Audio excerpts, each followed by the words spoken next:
Hey there, Toonami faithful, and welcome back aboard Toonami Absolution, where we talk about the shows that made us us and the shows that made you you. Once again, we are your hosts. My name is Alyx.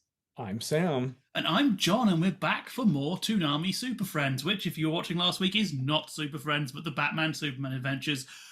Go to last week if you want the long explanation of that. But we have two episodes. Episode 3 is Will the World Collide? Toonami debut October 7th, 1998, based on a Super Friends episode first aired on December 3rd, 1977. And episode 4, The Men From APE, and paired with Krypto The Seeing-Eye Dog. Toonami debut October 8th, 1998. Men From APE debuted November 19th, 1966, along with the Krypto The Seeing-Eye Dog. So I'm going to be honest, second episode, I'm being a little cheeky here. So Krypto The Seeing-Eye Dog is a Superboy short. I could not verify this was shown on this date. However, I have a logic. So the Superman shorts, the New Adventure Superman, are only 7 minutes each. So clearly they were not running in a half-hour slot alone, no matter how many bumpers you put on them. Originally, when the Superboy shorts were released in the 60s, Superman shorts released, they came with the Superboy shorts. However, Superboy was in rights hell in the 60s entirely. Long story short, Superboy has been in and out of copyright. Jerry Siegel and Joe Shuster and DC and Warner Brothers have been in all sorts of legal issues over who owns Superboy and what classifies as Superboy. This is why they've killed Superboy numerous times. Basically, whenever Superboy dies, presume it's back in court. Yeah. Earth One Superboy. Well, it's like they kill. There's Pocket Superboy, Pocket Universe Superboy in the 80s, who dies on an adventure with the with the Legion of Superheroes. Post Crisis on Infinite Earths. There's Connor Kent, who dies during Infinite Crisis, fighting Superboy Prime. Superboy Prime becomes Superman Prime in Countdown to Final Crisis. There's just anytime, like John was saying, anytime Superboy gets like messed up, it's like, oh, that's the reason why Superboy, the 80s or early 90s television series, is only available on home video sporadically. There's a whole history there. So when they released Superman shorts, they removed the Superboy shorts from them. Note, they didn't remove it from the title card. You will also see at the end of these, they do say Superman and Superboy are trademarks of DC. Yeah. But I did check when these episodes were shown on Boomerang about 2-3 years later. They paired Superman and Superboy, and they paired the original combos. So I'm going to presume this is what Toonami were doing, because there is a Superboy bumper for this show. They have like a Superboy introduction, and we won't know Superboy isn't listed in any of the episode descriptions, so they must have put these somewhere. This is just a way to get through Superboy. And so Krypto the Seeing-Eye Dog's what this was released originally with. But we should talk about the Super Friends episode, because Will the World Collide is just an odd. It's weird. I still don't entirely know what I watched. Yeah, so we should bring up the thing with the Super Friends, these early things before sort of Challenge.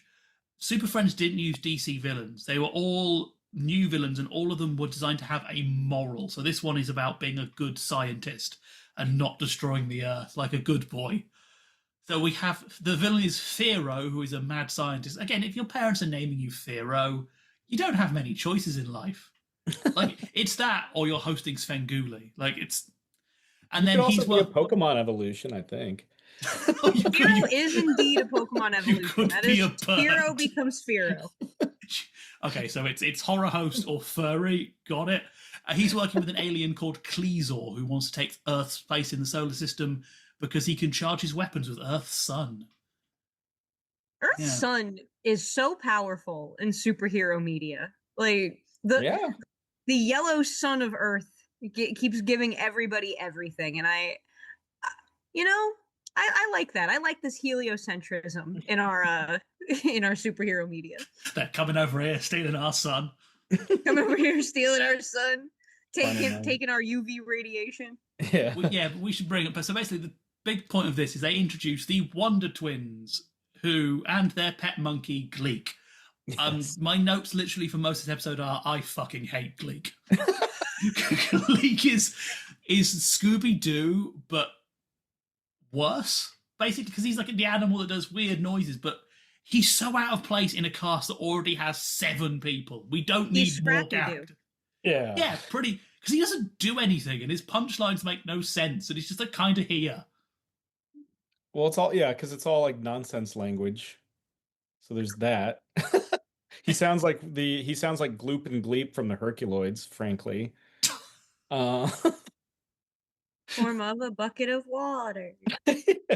Yeah, Jason Jana, of course, they have their own.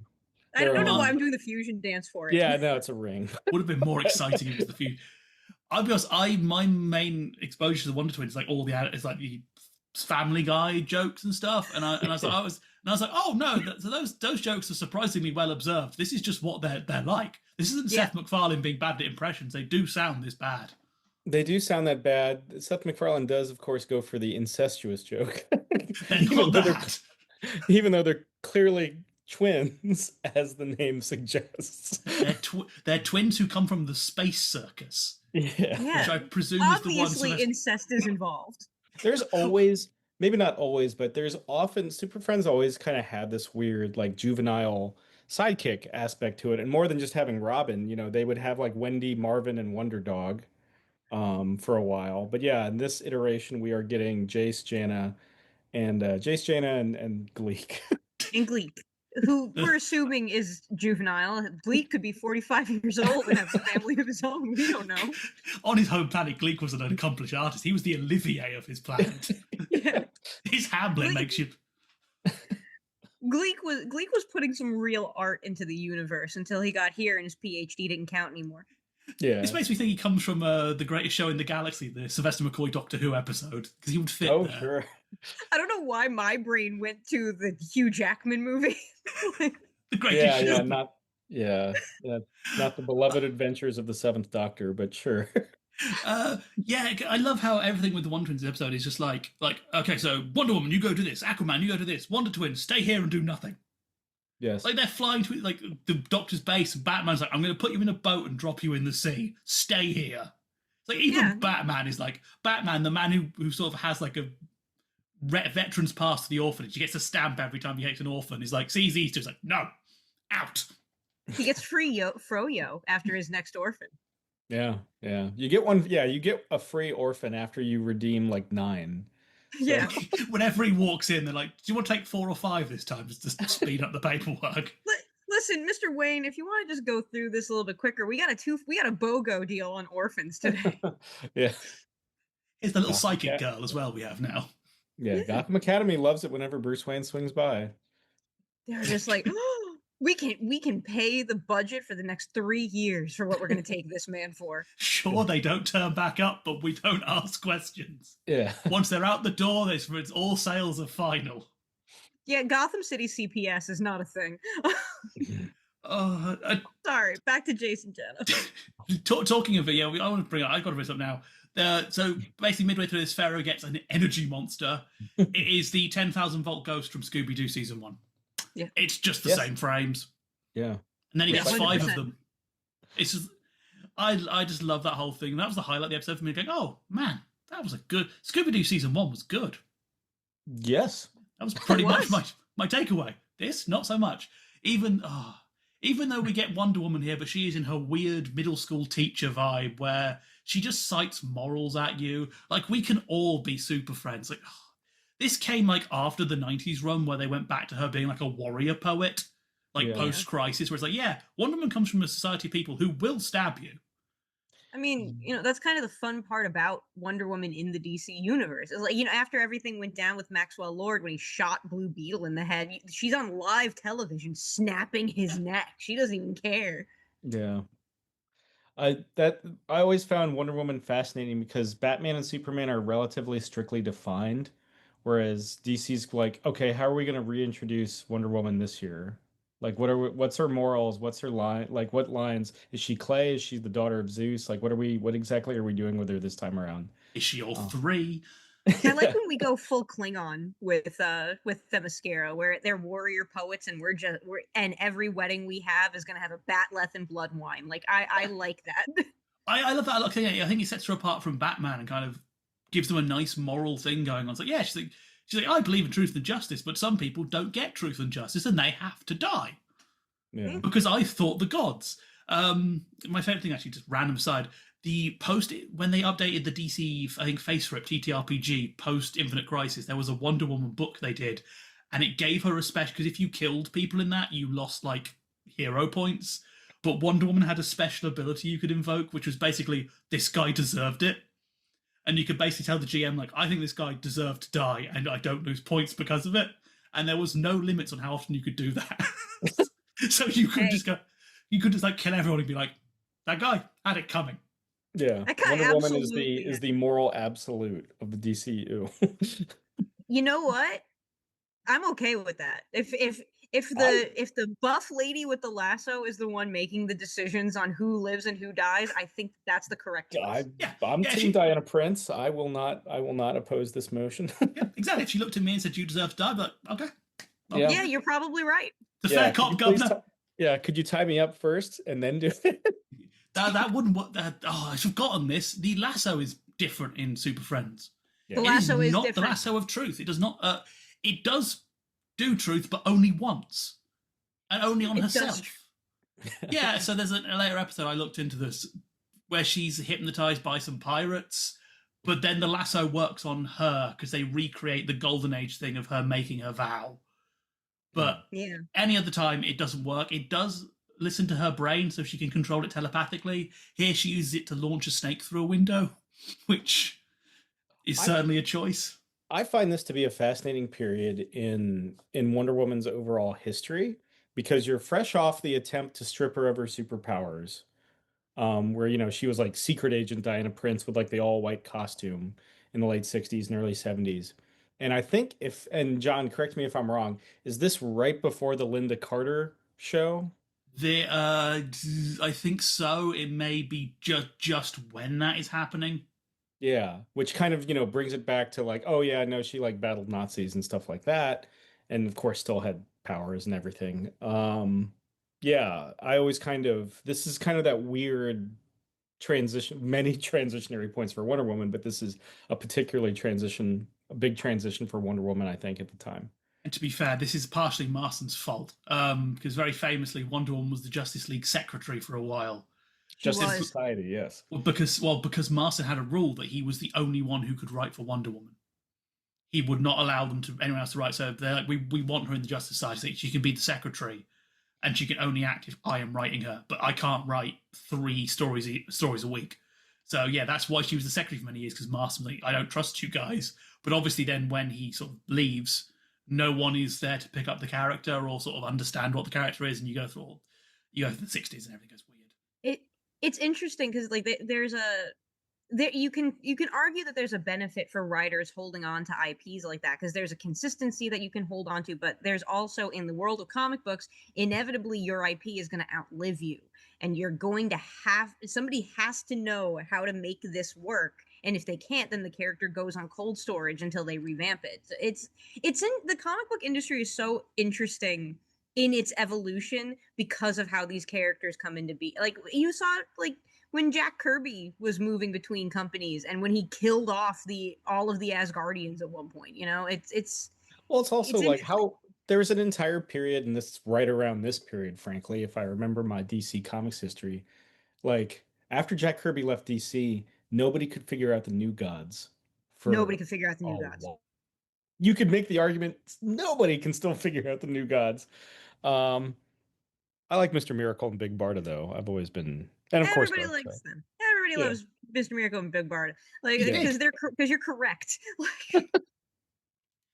Yeah, no, this is clearly, they don't know what to do with a lot of the heroes. The big problem with the World Collide is they clearly don't know what to do with half these people. Aquaman kind of appears and goes fish once. Yeah. This really does feel like there's kind of like a thing in the contract where everyone's got to get their spot in.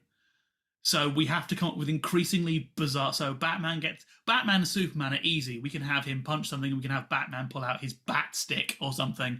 But it's like, we need Aquaman to do something. The guy's got to be in a boat, so we can have him tell a fish to do something. We need Wonder Woman to do something. She can throw something maybe. And it's like, she has an invisible jet, which is a living being. Everything in comics is a living being these days. Everything in comics has a soul. We all know this. It was written in the Bible. I don't think Gleek has a soul. Gleek. No. In my religion, Gleek is not going to heaven. Gleek is the harbinger of the apocalypse. I don't think he's going to hell either. I think he's just going to merciful oblivion, merciful for the rest of us. Yu Yu Hakusho 2 starring Gleek. Will Gleek serve in heaven or rule in hell? No one knows for sure. Vote in the comments. I think I'm just going to have to move on because we have to get this through. The Men From APE is hilarious to me. It's so good. Men From APE is our Superman short. The idea is simple. A group of men called APE, the Allied Perpetrators of Evil, they totally thought of the name before thinking of the acronym, make a lighthouse shoot kryptonite to knock out Superman. But it's like sort of, all of Superman's villains have got together to do this. But it's such a great combo. It's the Toy Man, a guy who makes deadly toys. He was a comics character from the 40s. Wicked Warlock, who they describe as a male witch. Was like, yes, that's what a warlock is. Who only exists in these shorts, doesn't exist anywhere else. The Prankster, who is Joker's non-union equivalent, who was also a Superman villain. And Lex Luthor. It's like, today, it's like it's Lex Luthor hanging out with the bums. Lex Luthor was doing community service that day. That's really what this is about, is that he had to put in his charity time and write it off on his taxes. Please, can we get the Harley Quinn writers to do a spin-off where it's like apes, like social time? I want to see like a sitcom of Luthor interacting with these weirdos. Well, I mean, there is the Superman Revenge Squad in the comics, which Lex Luthor is always kind of a part of. Having said that, while he sometimes works with, like, for me, Prankster, and you kind of alluded to it, Prankster is like you've already got Toy Man. Why do you need Prankster and his Mad Magazine face and suit? There's a lot of crossover because, like, basically Toyman and Prankster's whole thing is just like, I make a bomb that looks like something else. Because pretty much all of these shorts are Superman versus a bomb of some kind. Yes. It's the easiest way to save the day. A tangible object you can throw or destroy. A tangible object you can throw or destroy that is not a human person that you have to put your hands on. Like, that's it's in keeping with what you're doing. You can definitely tell this is a code era thing because the ending is Superman lifts the lighthouse, shakes them all into the water, and you get Wicked Warlock going, I'm scared of water! And then he puts them in a net. It's like, okay, so no point do we see Superman physically touch any villain. Like, doesn't even like shoot the lighthouse and knock it over. It's like, no, I'm going to gently shake you into the sea. This is the era where all superheroes were a little germophobic, so they couldn't touch anyone. Yeah. Doing it like he's trying to get a plectrum out of an acoustic guitar. Get on in, Luthor. Yeah. Get on there. Yeah, it's a product of its time. I especially love that they treat Wicked Warlock like the main guy here, because like he's the one Superman has to do the big thing against to grab his ruby, and it's Luthor must be like Luthor, like, oh man, he's getting the attention. Like I'm a genius rich man. What's this weird D&D player doing here? Is this before the establishment of Superman's weakness to magic? Because that was like an 80s thing, right? Yeah. That's kind of like a post-crisis, like, we need to do more than just kryptonite, guys. It's like, okay, magic too. So it is kind of bubbling in these. We'll get to a couple later where there are a few magical villains who have the ability to really mess with Superman, though it's less a weakness to magic and more just, let's be honest, racism. There are a lot of swarthy international men who have black magic abilities that even Wicked Warlock is verging on a very anti-Semitic stereotype. So it's So which I'm just gonna throw this out here. I find it very weird when you see these anti-Semitic stereotypes, especially in Superman media, because Superman is specifically the Moses story in the beginning. It is very much drawn from Siegel and Schuster's experiences as Jewish men. Like, it's crazy. This is still building on sort of the 40s Superman shorts where most of those are Superman versus a stereotype of some sort. Anyone who was part of the Axis powers, basically. Yeah, I like it when he fights flying robots, but we only get that once. Yeah, unfortunately, we get some others later on. I might fight an alien at some point during this, I think. I'm not sure if we'll get to that. He fights the Japanese military. He fights a mad scientist with a planetarium laser cannon. He fights the flying robots. He fights. He probably fights the Axis powers on more than just the Japanese military occasion. But yeah. Superman definitely punched a Nazi. Yeah. Like, it definitely had to have happened. And then we also get our Superboy short, which is the funny. This is very silly. The Superboy, but it's basically like he finds some Kryptonian weapons in a pod, including a ray that makes you blind. And then Krypto just points it at him and makes him blind. So now I've got to do everything with Krypto. I just love the delivery of the line, "A ray that makes you blind," because he says it in like what sounds like almost like a Venture Brothers thing. I can imagine Dr. Venture just shouting that randomly, followed by like 2 seconds later off screen, "Ow, my eyes!" I'm kind of shocked that hasn't been a Venture Brothers joke. Actually, it must have been something similar.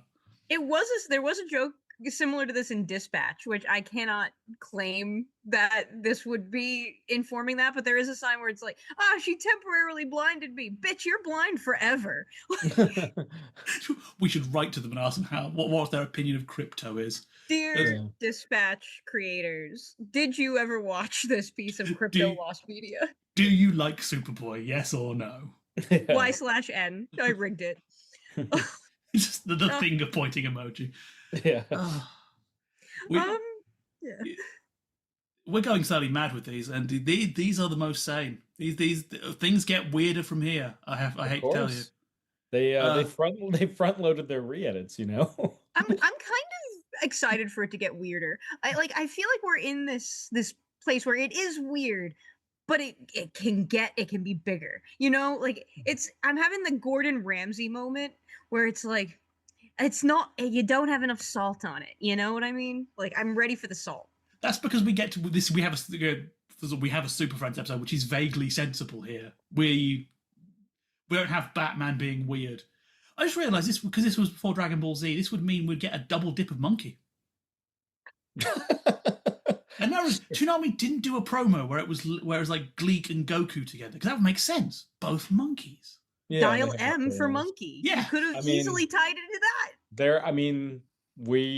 I don't know if you want to cover it like in a denouement or something like that, but we do have a Super Friends Powerpuff Girls crossover promo. We do. Yeah. That might come up. I'm saving that for Powerpuff Girls because I enjoy Powerpuff Girls. Also, denouement, good word. Thank you. Excellent word. We are rapidly approaching death, but also the end. We are rapidly approaching death, but also the end. So it does mean that we do need to get some final thoughts in there. So what are our final thoughts, friends? I mean, I love this weird period of DC. I always like the kind of like late stage Silver Age, early Bronze Age, kind of like what the hell's going on with our core properties moments, and how do we, when Stacy hasn't died yet. Yeah, how do we make them more family friendly and accessible? And this is what results. So yeah, keep it coming, bring it on. How much I like Wonder Woman, I have to say, Diane, I have to disagree with you. If we all befriended Gleek, we would not be super friends. We'd be in hell. Half my notes for this are just I hate Gleek. I think the Men From APE is great, just to see sort of Lex Luthor's like early cover band. This feels like when you see like the original like Beatles lineups, and like you can kind of recognize John and Paul, and it's like it's a load of weird dudes. That's what the Men From APE is. The Men From APE is the Roadmen era of Superman, where it's Lex Luthor and his weird college pals are going to convert lighthouses. But yeah, this is just this is on Toonami. This was in the 90s. You could sit down and listen to Diana tell you to be a good little scientist, and Superman make puns about fishing. It's like,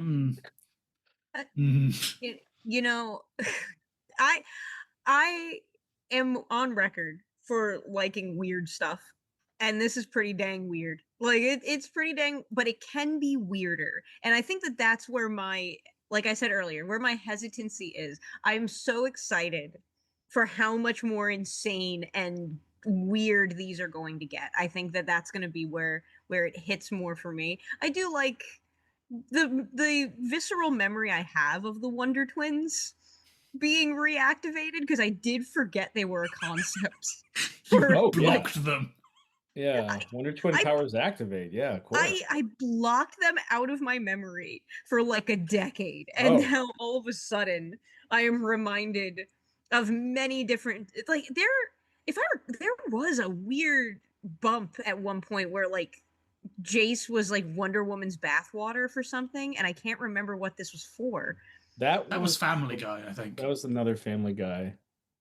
Was it? Okay. I believe so. It was one of the ones I remember then going, oh, this isn't like a bad impression. This is just a good impression, just weird. Yeah, he does. Yeah, he does. Sorry, a lot of weird things. We're unlocking a lot of weird memories in me with the different things. Have we? Once we get into Ace and Wendy, that's the one where I want to hear those react. Or Wendy and Marvin. That's where I really want to. Bad news. We don't get any Marvin. We don't get any Ace or Wendy either. Dang. Remember, this is all that second season. They didn't, despite being Super Friends, we don't see any of the first season. Despite being Super Friends, but the Super Friends. But the Super Friends were the friends we made along the way.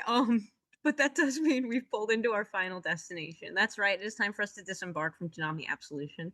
We want to thank you once again for joining us and talking about the shows that made us us and the shows that made you you. We have been your hosts. My name is Alyx. I'm Sam. And I'm John. And we'll see you next time. Bang. You're blind forever.